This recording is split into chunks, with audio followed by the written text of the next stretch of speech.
بسم الله الرحمن الرحيم.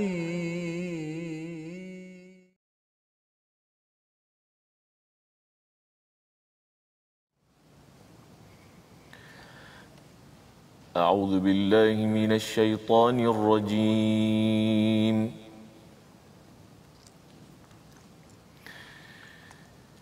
بسم الله الرحمن الرحيم.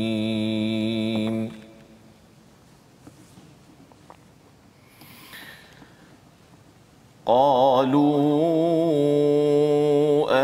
آمنا برب العالمين.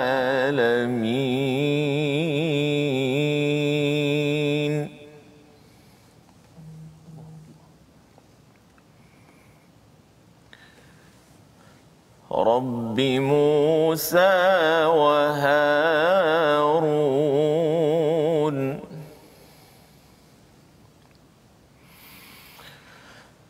قال فرعون آمنتم به قبل أن آذن لكم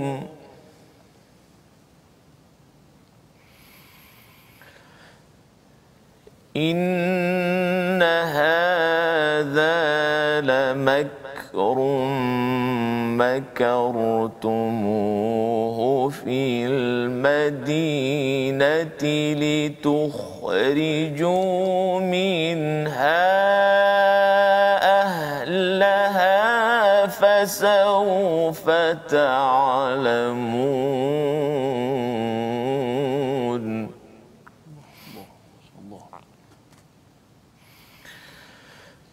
لأقطعن أيديكم وأرجلكم من خلاف ثم لأصلبنكم أجمعين. قالوا إنا إلى ربنا منقلبون. صدق الله العظيم. Assalamualaikum warahmatullahi wabarakatuh. Alhamdulillah wassalatu wassalamu ala Rasulillah wa ala alihi wa man wala syada la ilaha illallah syada Muhammadan abduhu wa rasuluhu. Allahumma salli ala sayidina Muhammad wa ala alihi wa sahbihi ajma'in. Amma ba'du. Apa khabar tuan-tuan dan puan yang dirahmati Allah sekalian? Kita bertemu pada My Quran Time baca faham amal pada hari ini. Kita menyimak pada halaman 165 hingga 169 dan alhamdulillah kita bersyukur pada hari ini kita didatangkan tetamu istimewa bersama dengan Al-Fadil Ustaz Wan Ainuddin, Johan Qari Antarabangsa 2016. Selamat datang Ustaz. Sama. Ya, terima kasih hadir pada hari ini dan juga bersama Ustaz Tirmizi. Apa khabar Ustaz hari ini? Alhamdulillah kita hari ini nak mengulang kaji. Semalam kita sudah pun melihat kepada kisah Nabi Musa, sebenarnya 5 hari ini ya kita melihat pada kisah Nabi Musa dan ayat yang dibacakan sebentar tadi amat menarik untuk kita sama-sama menghayati perjuangan Nabi Musa alaihissalam. Dan bagi tuan-tuan yang berada di rumah boleh share di Facebook untuk sama-sama kita mengulang kaji. Semalam sudah pun kita melihat kepada tadabbur, hari ini kita melihat kepada bacaan dan dalam masa yang sama kita ingin melihat kepada apakah kandungan yang ada dalam halaman 165 hingga 169 sekali lagi. Jadi kita mulakan dahulu majlis kita pada hari ini dengan Ummul Quran. Kita persilakan Ustaz Tirmizi lah dulu ya memulakan. Selepas ini Ustaz Wan Ainuddin terus membacakan bacaan bersama tuan-tuan yang berada di rumah. Silakan Ustaz Tir. A'udzu billahi minasy syaithanir rajim. Bismillahirrahmanirrahim. Alhamdulillahi rabbil alamin. Ar-Rahmanir Rahim. Maliki yaumiddin. إياك إياك نعبد وإياك نستعين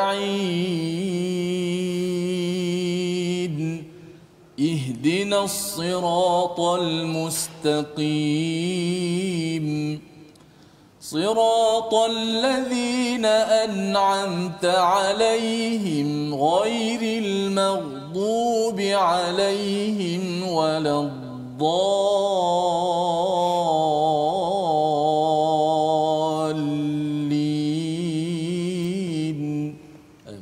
Amin ya rabbal alamin. Begitulah bacaan Ummul Quran Al-Fatihah untuk mengingatkan kepada kita tentang perjuangan orang-orang yang diberikan nikmat bukanlah orang-orang yang sekadar berpeluk tubuh, tetapi orang-orang yang betul-betul memperjuangkan kalimah tauhid Allah Subhanahu Wa Taala. Dan inilah yang disampaikan dalam ayat 121 sambungan kepada kisah ahli sihir yang bersujud kerana melihat kepada mesej kebesaran Allah Subhanahu Wa Taala, terus beriman kepada Rabbil Alamin, dan kemudian dikaitkan dengan Rabbi Musa wa Harun. Mereka sedar tentang hakikat Rabbil Alamin ini, barulah dikaitkan dengan tokoh yang menyampaikan mesejnya, iaitu Nabi Musa dan Harun pada ayat 122. Dan apa yang berlaku dalam halaman ini, bila kita melihat selepas daripada mereka beriman itu, mereka propagandakan oleh Firaun. Dia cakap pada semua orang di situ bahawa sebenarnya ahli sihir ini yang sepatutnya menjadi influencer yang akan mempengaruhi kepada tim Firaun. Kali ini Firaun menyatakan bahawa sebenarnya mereka ini nak mengeluarkan kamu lituhriju minha ahlaha fasawfa ta'lamun, agar kamu mengetahui hakikat ini. Maka cuba tuan-tuan bayangkan kalau katakan keluar dekat surat khabar, dekat Facebook, bahawa sebenarnya ada orang yang akan memotong tangan dan juga kaki secara bersilang, ya, la usallibannakum, iaitu aku akan menyalib mereka semua. Ya, pasti kita akan terkejut kalau kita dapat berita begitu.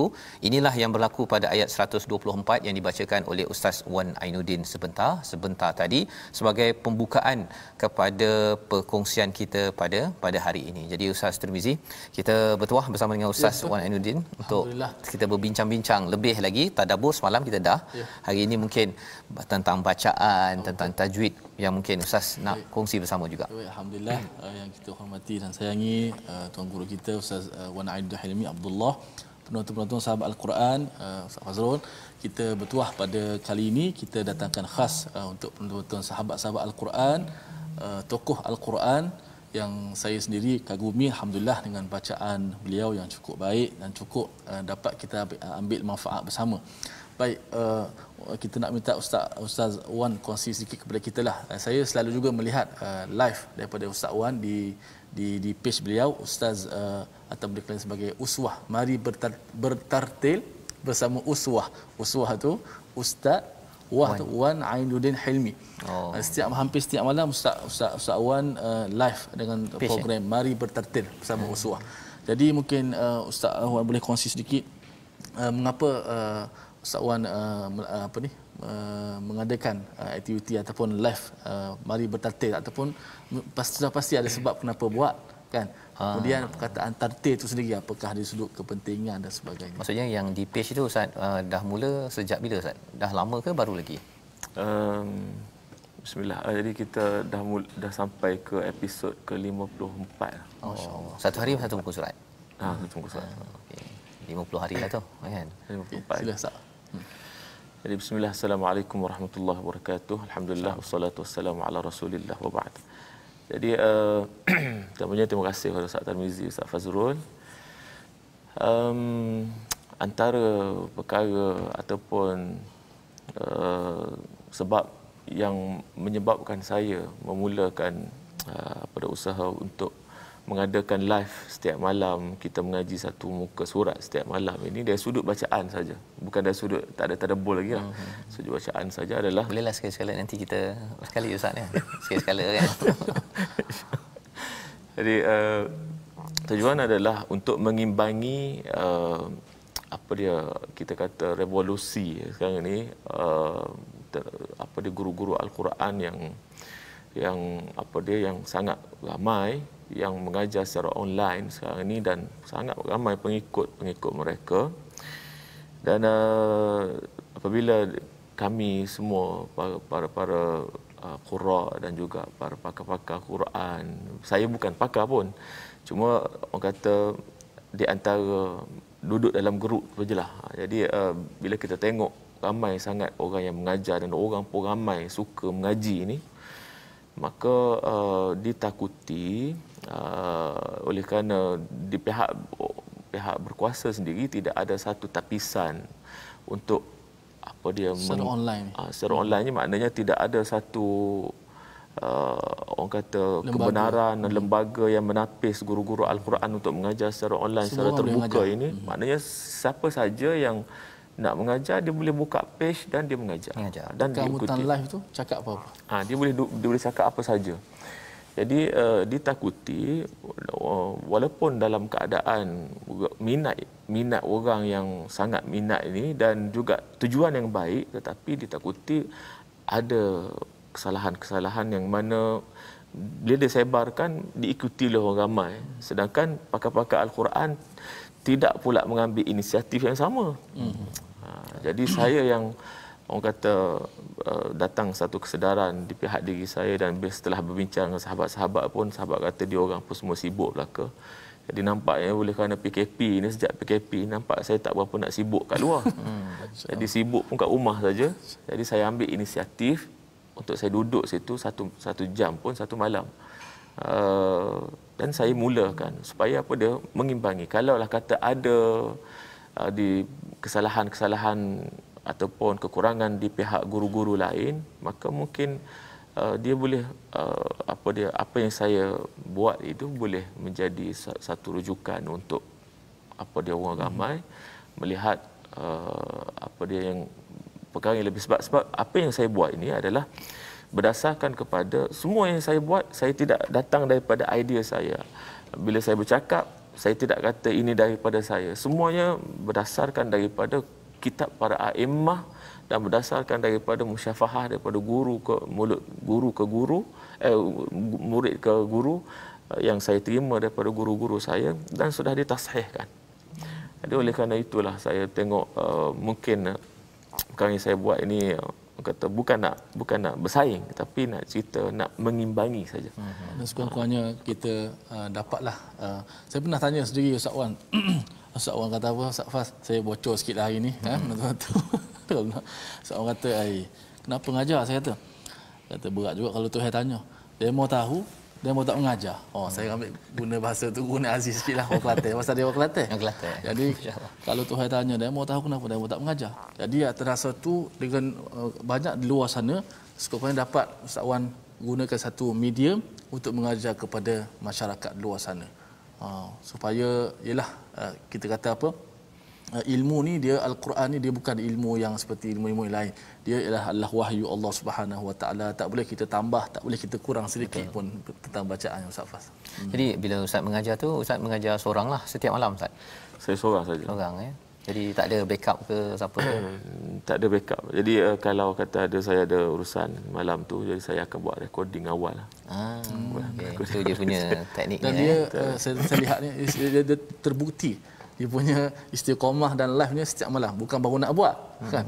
Nampak dia dah live setiap malam. Saya melihat dan saya beritahu pada anak-anak murid saya, belajarlah kalau nak belajar tajwid, nak belajar ilmu Quran, pergi kat page Ustaz Wan dan belajar kat situ.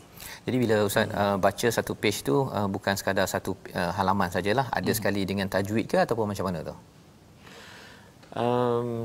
Jadi dalam setiap kali saya mengajar, saya hanya ada mushaf di paparan apa dia live tadi. Jadi tak adalah tajwid keluar semua, tak adalah, cuma mushaf saja. Mushaf saja. Jadi kita tunjuk per kalimah lah. Huruf per huruf, kalimah per kalimah. Jadi setiap huruf, setiap kalimah dibaca begini hukumnya, cara menyebut sifat hurufnya, cara menyebut huruf makhraj sifat dan sebagainya. Ustaz akan jelaskan. Saya akan jelaskan. Terus fokus pada kalimah tadilah. Bukannya itu baca satu halaman habis macam tu. Kalau macam itu mungkin 15 minit 20 kita minit akan habis. baca kali pertama, kemudian ulang balik untuk kita bincangkan. Alhamdulillah Ustaz Fas, saya melihat saya ni hari bertambah ramai yang minat nak belajar Quran ni. Sekarang ni bertambah follow Ustaz Wan punya kelas online. Alhamdulillah dapat manfaat insya-Allah. Ya, itu perkara yang amat menariklah Ustaz ya. Sebagai alternatif kepada, saya ada juga melihat beberapa di online kan yang bacanya, walaupun saya taklah mahir sangat kan, tapi dengar macam lain macam je punya bunyi je, tetapi ya kerana ramai yang berminat nak mengajar, itu satu niat yang bagus ya.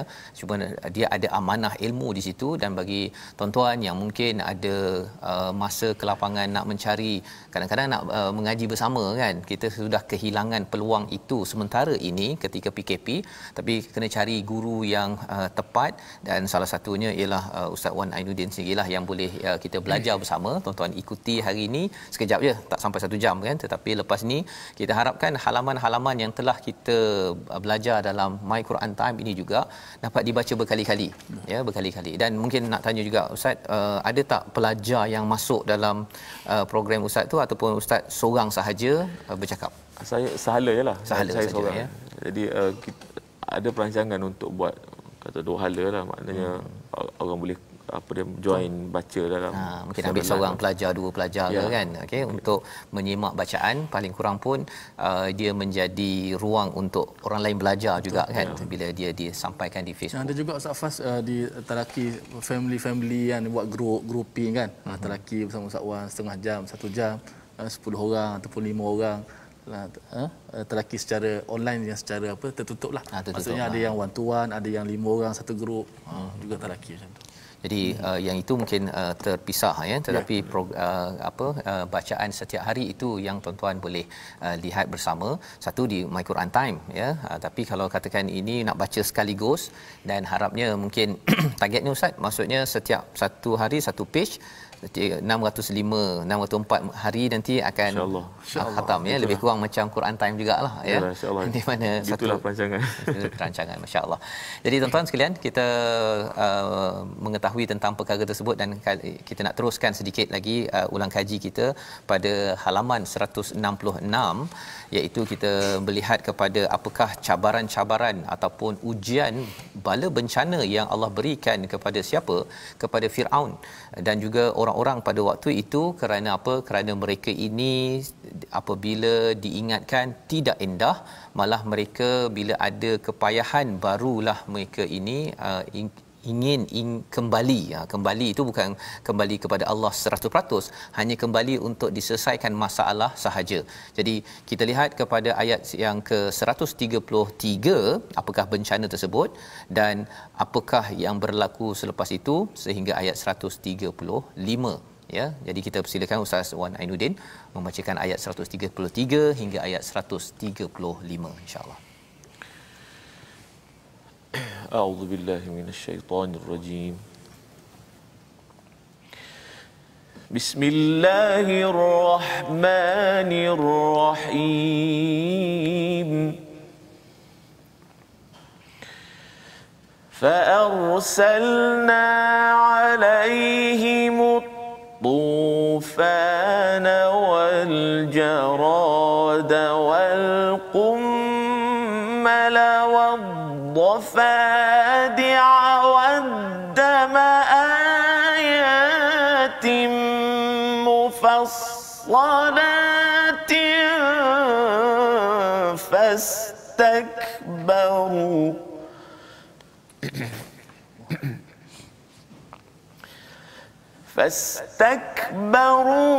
وكانوا قوما مجرمين.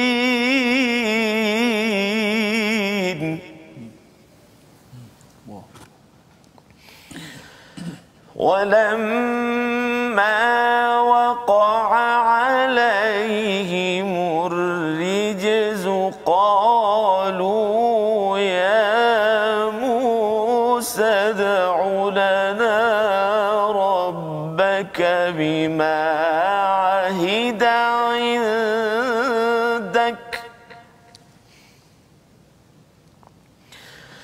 لئن كشفت عنا الرجز لنؤمنن لك ولنرسلن معك بني إسرائيل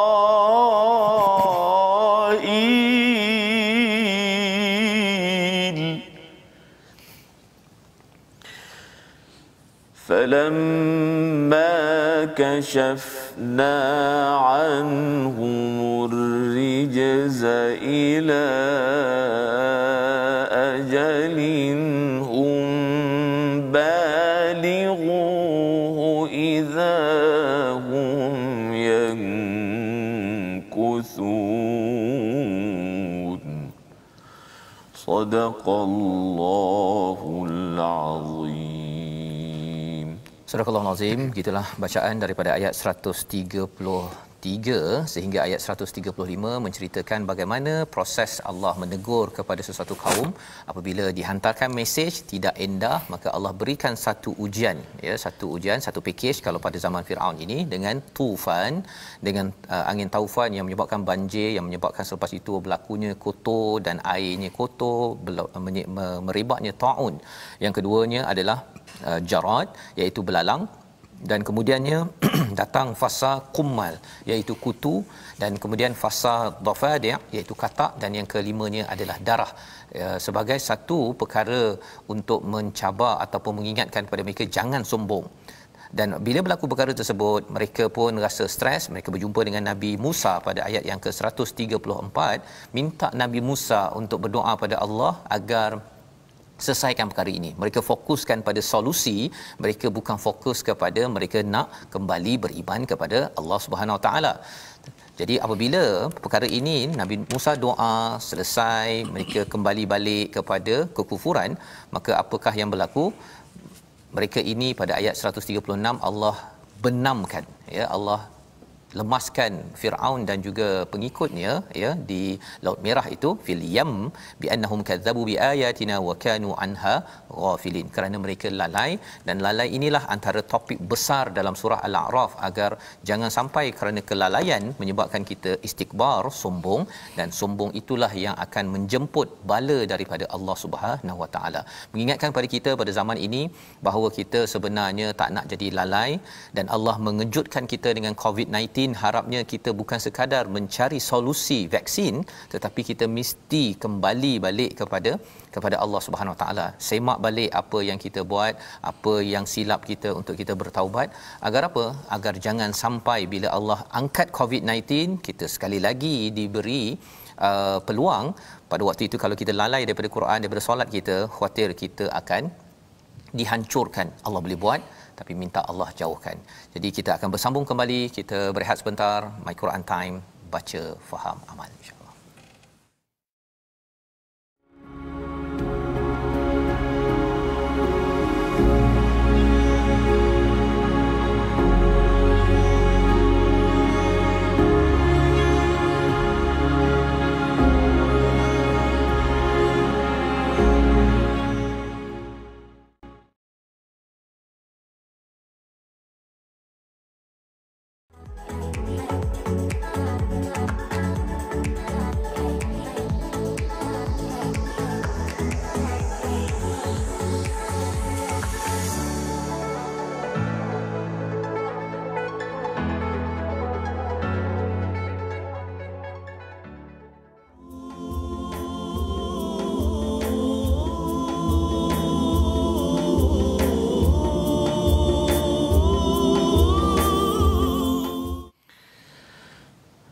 أعوذ بالله من الشيطان الرجيم بسم الله الرحمن الرحيم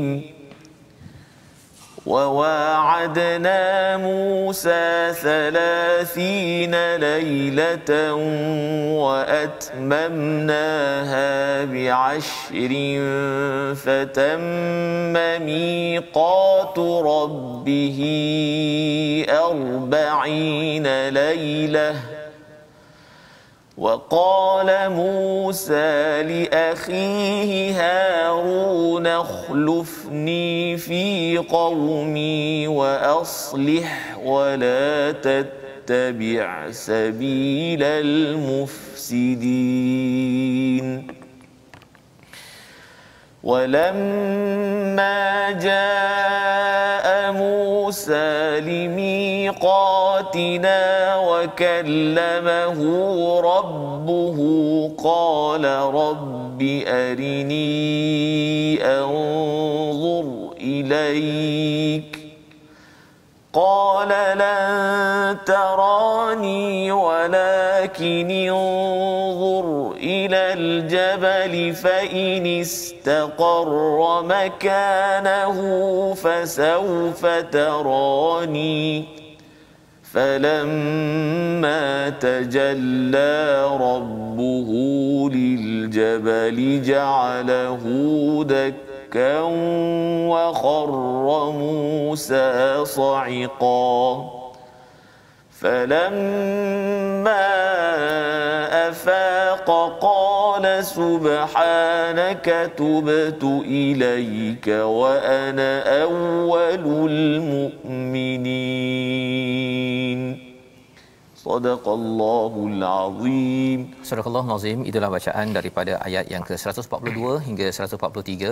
Kita mengulang kaji kepada peristiwa bagaimana selepas selamatnya Bani Israel dikejar oleh Firaun pada ayat 138. Allah mengingatkan pada ayat 138, wajawazna, sebenarnya kami yang menyelamatkan mereka, kami yang melintaskan mereka, bukan mereka yang berbuat sedemikian sendiri. Kerana apa? Kerana amat mustahil bagi manusia boleh membelah lautan, amat mustahil bagi seorang insan bernama Musa ya untuk membelah lautan kecuali apabila nahnu ataupun kami yang melepaskan, menyelamatkan mereka.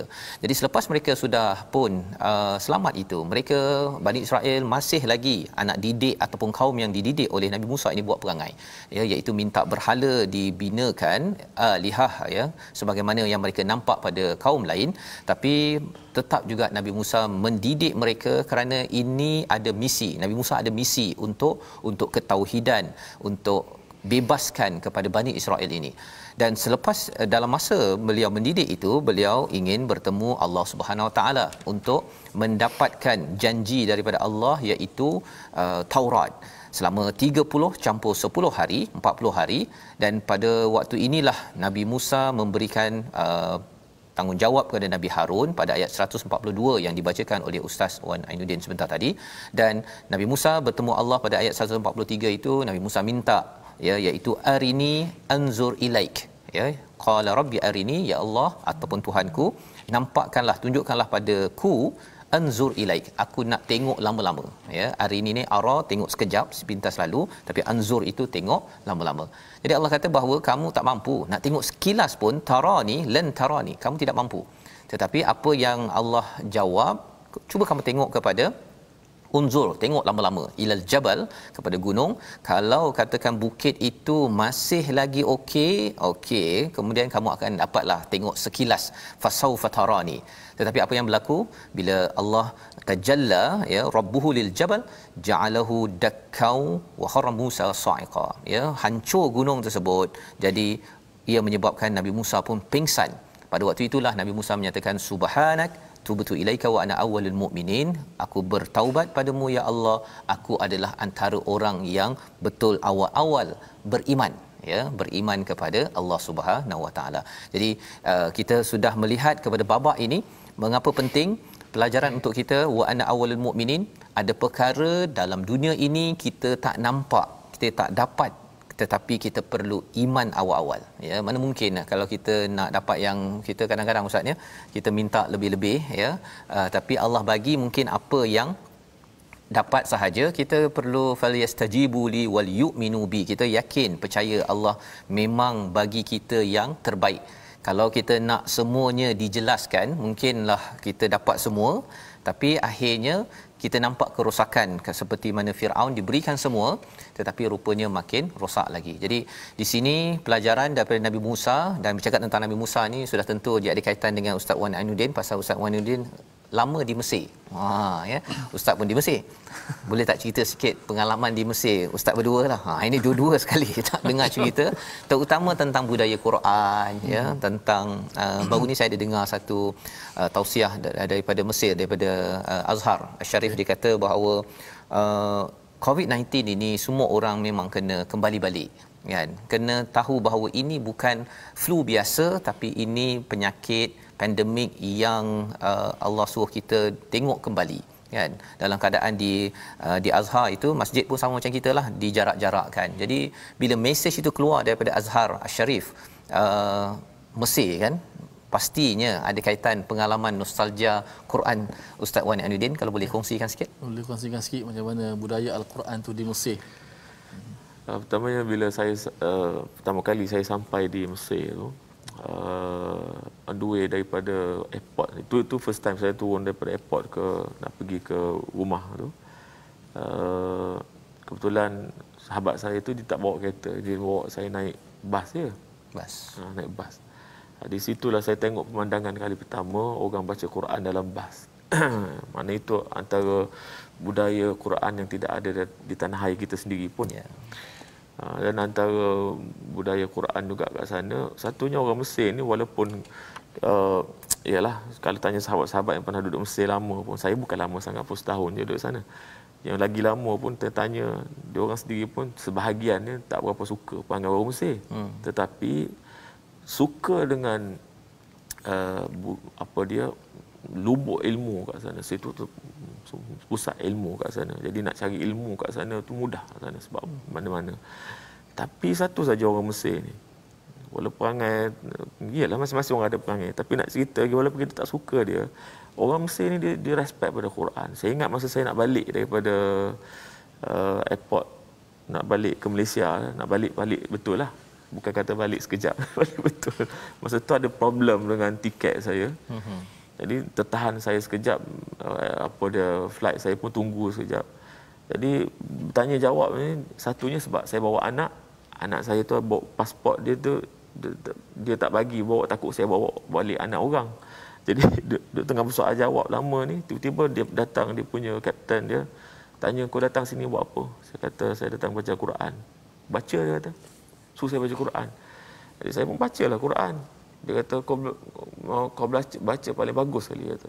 Baca, saya duduk tengah airport. dia tengah kaunter, saya baca berlagu lah kat situ.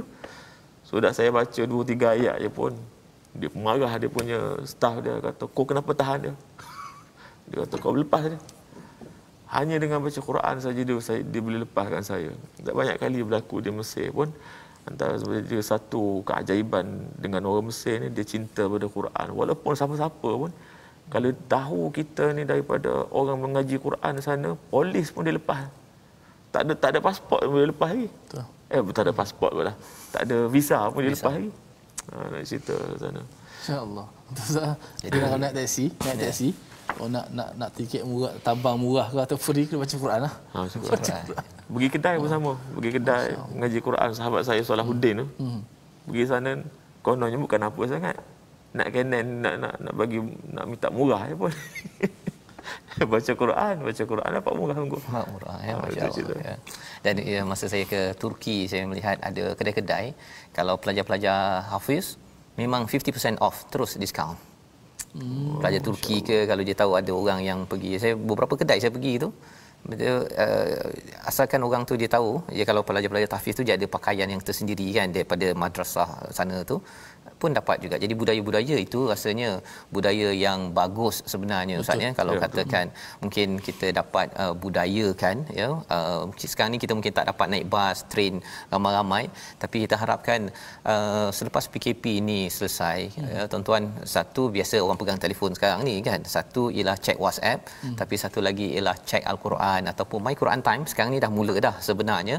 Kita harapkan lebih lagi selepas ini, dan malah bagi tuan-tuan yang berniaga kan, kalau kita ambil contoh tadi itu, bagi diskaun sikit kepada pelajar-pelajar, orang-orang yang bersama Quran, untuk kita memberi semangat dan juga menyokong Quran ini. Kita mungkin jauh daripada Mesir budaya Quran itu, tapi ia tidak mustahil untuk kita mulakan daripada tuan-tuan yang menjadi ahli bisnes, ya. Kita bagi 10% diskaun ke, tulis besar-besar kan, 10% diskaun kepada siapa yang menghafaz surah Al-Mulk contohnya lah kan, belum lagi 30 juzuk, ya. Jadi rasanya idea tu boleh jadi ke Ustaz? Betul, Ustaz. Boleh jadi, insya-Allah. Jadi kan, bila kena budayakan, budayakan tu dia kena ada, dia tu kata kita orang tengah minat sekarang, tengah minat, ya. Orang tengah minat, sebab tu saya masuk juga lah dalam tu. ambil peluang lah. Ketika orang minat ni, biar betul-betul orang jadi minat. Tidak tinggal masa Mesir dulu lah. Ingat apa ni yang superstar kita Habib Habib dia nak bagi sedekah tu kan, Ya. dia suruh budak-budak baca Quran, masya-Allah, dan dia bagi derma dan sebagainya, sebab memang mereka ni sangat memuliakan Al-Quran, sehingga orang yang boleh baca Quran, hafal Quran ni mereka memuliakan Ahlul Quran. Mereka memang macam tu, suasana situ memang bila sebut Quran tu mereka dah. Kalau dalam metro train kan, kalau orang perempuan kan kalau pakai boleh tahan juga ketatnya, tapi tiba-tiba buka Quran baca. Subhanallah. Subhanallah. Ya, jadi mungkin bagi tuan-tuan yang memerhati ataupun mengikuti My Quran Time pada hari ini, jika tuan-tuan adalah ahli bisnes kan yang dah ada idea saya nak bagilah 10% nak bagi hadiah kepada pelajar-pelajar tahfiz ke, orang yang belajar Quran ke, kelas tadabbur ke apa sebagainya, tuan-tuan mungkin boleh letak kat komen tersebut ya, untuk kita sama-sama war-warkan kan, agar kita nak membina budaya itu bukan tiba-tiba, tapi ia bermula daripada tuan-tuan yang mungkin ada idea ya, ada nak bagi diskaun ke ataupun apa-apa saja program memuliakan kepada Ahlul Quran, ini akan menyebabkan orang belajar Quran, anak-anak ini rasakan bahawa Quran ini memang diletakkan paling tinggi ya, bukan sekadar ia dibacakan dalam masjid sahaja, tapi orang yang membawa Al-Quran itu diletakkan pada tempat yang sesuai agar mesejnya itu juga akan tersebar di seluruh negara kita. Jadi kita ingin teruskan satu lagi pada halaman ke 168 ya, iaitu bila kita bercakap tentang kesan sombong ya. Kita sudah berbincang semalam tentang sombong ini menyebabkan seseorang itu akan mendapat habuan negatifnya. Kita nak baca daripada ayat yang ke 146 dan ayat 147 untuk sama-sama kita melihat hakikat istikbar ini perlu kita elakkan, sombong perlu dielakkan, dan apakah punca sombong yang kita nak tengok pada ayat 146 147. Silakan Ustaz Muhammad. A'udzubillahi minasyaitanirrajim. Bismillahirrahmanirrahim. سأصرف عن آياتي الذين يتكبرون في الأرض بغير الحق وإن يروا كل آية لا يؤمنوا بها وَإِنْ يَرَوْا كُلَّ آيَةٍ لَا يُؤْمِنُوا بِهَا وَإِنْ يَرَوْا سَبِيلَ الرُّشْدِ لَا يَتَّخِذُوهُ سَبِيلًا وَإِنْ يَرَوْا سَبِيلَ الْغَيِّ يَتَّخِذُوهُ سَبِيلًا ذلك بأنهم كذبوا بآياتنا وكانوا عنها غافلين والذين كذبوا بآياتنا ولقاء الآخرة حبطت أعمالهم هل يجزون إلا ما كانوا يعملون صدق الله العظيم. Surah Al-Azim ayat 146-147 ini menjelaskan kepada kita tentang sa'asrifu an ayati ya, sebagaimana yang telah kita tadabburkan pada minggu ini. Semalam kita bersama dengan Ustaz Syari, kita melihat bahawa sebenarnya Allah akan palingkan daripada ayat-ayatnya siapa yang yatakabbaruna fil ardi bighairil haqq, yang sombong di bumi ini tanpa kebenaran. Apakah tanda sombong ini? Kalau kita terus dia pergi ke hujung ayat 146 itu, Allah menyatakan wa kanu anha ghafilin, mereka itu lalai. Ya, lalai itu kerana apa? Kerana tidak menggunakan kapasiti berfikirnya itu untuk memahami ayat-ayat Allah. Ya, dia ada mata, dia ada telinga, tetapi tidak digunakan untuk memahami hidayah daripada Allah SWT. Itu sebabnya bercakap tentang ilmu, kita belajar kejuruteraan, doktor, belajar accountancy, itu adalah juga diajarkan pada Adam. Wa 'allama Adam al-asma'a kullaha, macam-macam.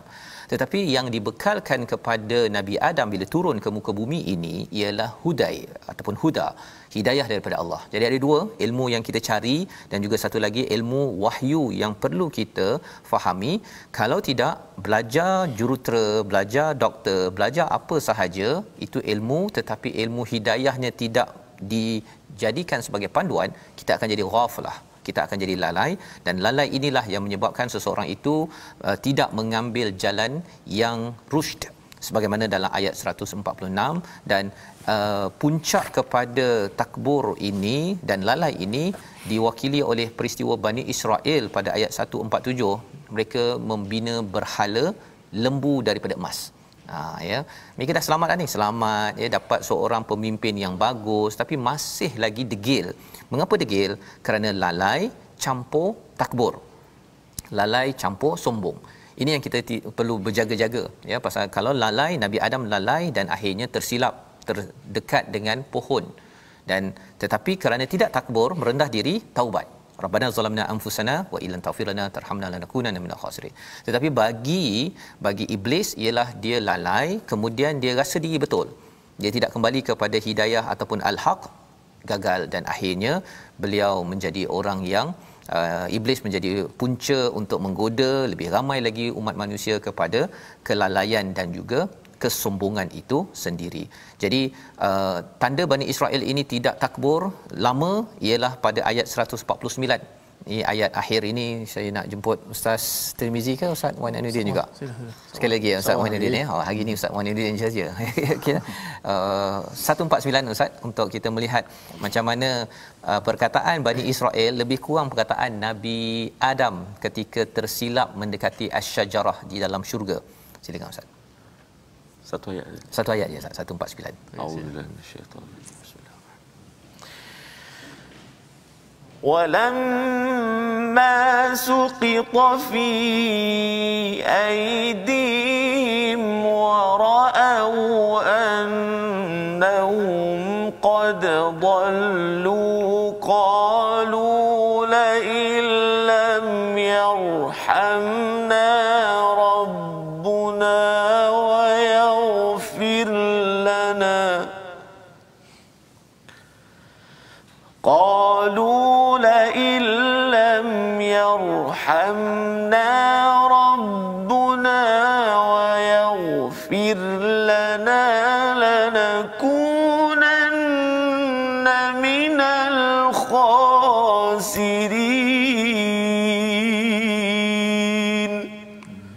صدق الله العظيم.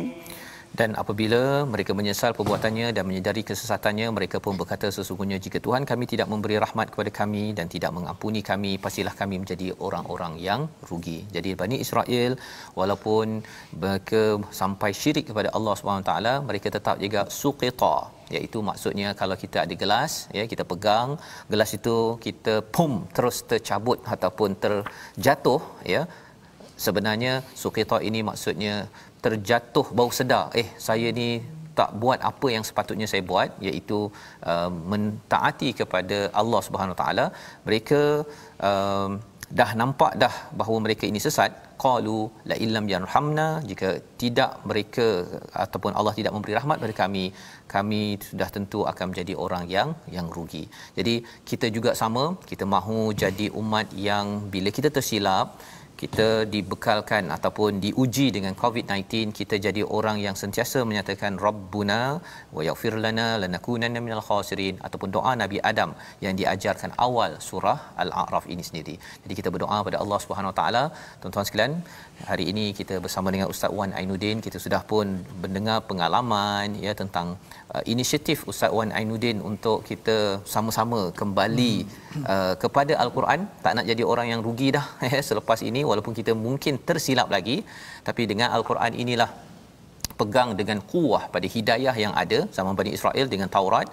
Ini adalah cara bagaimana Bani Israel diberi kemenangan, dan pada waktu ini kalau kita nak menang di dunia sampai di akhirat nanti, biquwah, dengan kekuatan kita pegang betul-betul dengan Al-Quran, kita mohon pada Allah Subhanahu Wa Taala dengan penuh ikhlas pada hari ini. Jadi saya menjemput Ustaz Wan Ainuddin, kita berdoa bersama untuk kita diberikan kekuatan, committed betul-betul dengan Quran, jangan lagi lepaskan suqita sebentar tadi. Silakan.